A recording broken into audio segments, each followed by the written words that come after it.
Hi guys, my name is Anita, and the main goal of this video is to speak more and normalize more fear when you're doing some extreme sports, even if you are not a beginner, even if you're really good at it. Because I believe the more someone speaks about something, the more we normalize something. So the idea of the video came to me when I recalled the video of a girl. I don't remember her name, but I saw her maybe a year ago an Instagram Instagram reel of a girl who performs on the aerial hoop frequently, and she performs on some shows on the big heights, doing really extreme tricks. But at the same moment, she showed herself practicing in the gym some tricks which are difficult and sometimes even easy tricks on a safety line. So it's not like this, that when you perform frequently you don't have fear for anything. Sometimes you perform, you train someone and you do the trick, then you took a pose in the sports at some reason, and then you're trying to do this trick again, but there is a monkey in your head and you can't do the trick without any help, without safety lines and etc. And it happens a lot. I have been practicing acrobatics since childhood, and other sports like gymnastics, aerial hoop, strapes, aerial pole, more than 5 years. So I'm not a regular performer. And also practice flying trapeze. I adore flying trapeze. Okay, and I also gave some master classes of aerial hoop and etc. So I can't say that I'm a real professional, but I do difficult tricks, which are usually a part of some performances of some really good aerial performers.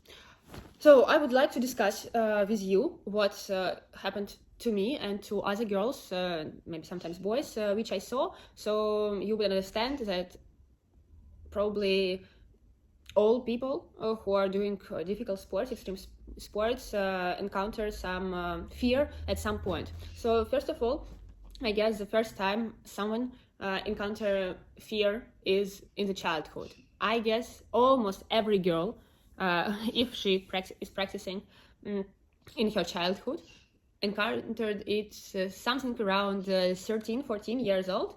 She could have been like a candidate master of sports or even master of sports later, but then she falls after some trick and she can't do this trick again. And like it needs to be like half a year or 1 year to recall how to do this trick and to make some progress. And sometimes it's really difficult because at least in Russia, where I'm from, the trainers, the coaches are really strict and they really scream and push you, and it's difficult to understand yourself, to normalize your fear in the childhood when the coaches scream at you, and but you can't do anything. You just can't, because you have fear and nothing to do. As far as I saw it, boys encountered this moment more rarely, probably because they have less instinct of self-preservation, or maybe there is some other reason, but still I guess yes, boys usually stops doing some difficult things only after some serious trauma, and I guess even after that they just, oh okay, I will do everything.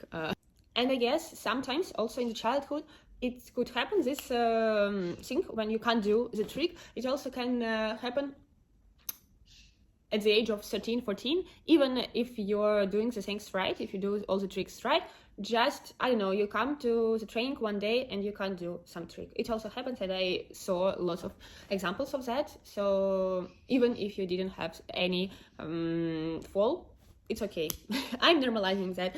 And in the adulthood, it's more normal for sure, because adult people usually have more self-preservation, the instinct of self-preservation. For sure, if you're like a sportsman who are going to Olympics or who are performing, you also have some coaches who are strict and can scream, and probably also it pushes you and you do the tricks, even if you can't. But I think it really breaks mind, and after that you need to to visit psychologists for sure. But what I want to mention more is what helps me to overcome fear. Of course, it's not a universal advice, and it can't be universal because some of methods are not you cannot find all the methods everywhere in all the gyms, but still, what helps me first is a coach who understands you, who is quite strict but doesn't really push you, but she or he could say strictly, I believe in you, you are doing the things right, and this coach counts you like before the trick. For example, it's not like you're preparing for the trick, you're preparing, and you can prepare forever, but she or he just says 1, 2, 3 and you do 1, 2, 3 and you do. For me, this counting helps a lot. The second method is to use safety lines. When you have fear, you should try with safety lines, out of safety lines, with safety lines, out of safety lines, and this mixing should usually help you. Probably there are also cases when like people can do some stuff on the safety lines, but they can't do it without, even if they did it before, so you just need some time. And that's all. Yes, and as I said to you, not only counting of the coach helps me personally, but also some belief. When the coach is telling you, you can do it, you did it. Do you remember? You did it. Why can't you do it today? It's the same. Like, I believe you can do all the tricks which are a little bit easier, so this trick is also for you. I guess such affirmation also usually helps, even if it's not from the trainer, if it's from yourself, usually it helps. Also, it really helps me to practice the tricks first in as safe place as possible. For example, I can't do some aerial hoop tricks when there are not enough mats around me, and sometimes it's really a problem because I have been traveling the world for 4 years and there are lots of different gyms, and sometimes they think that wooden floors are okay, but they're not okay for me. Of course, some people can do really difficult and extreme tricks everywhere, but I can't say that it shows that this person is really professional. He or she is, but there can be a professional also with a fear, and like the person who needs some preparation to practice with mats, it's okay. He or she also a professional.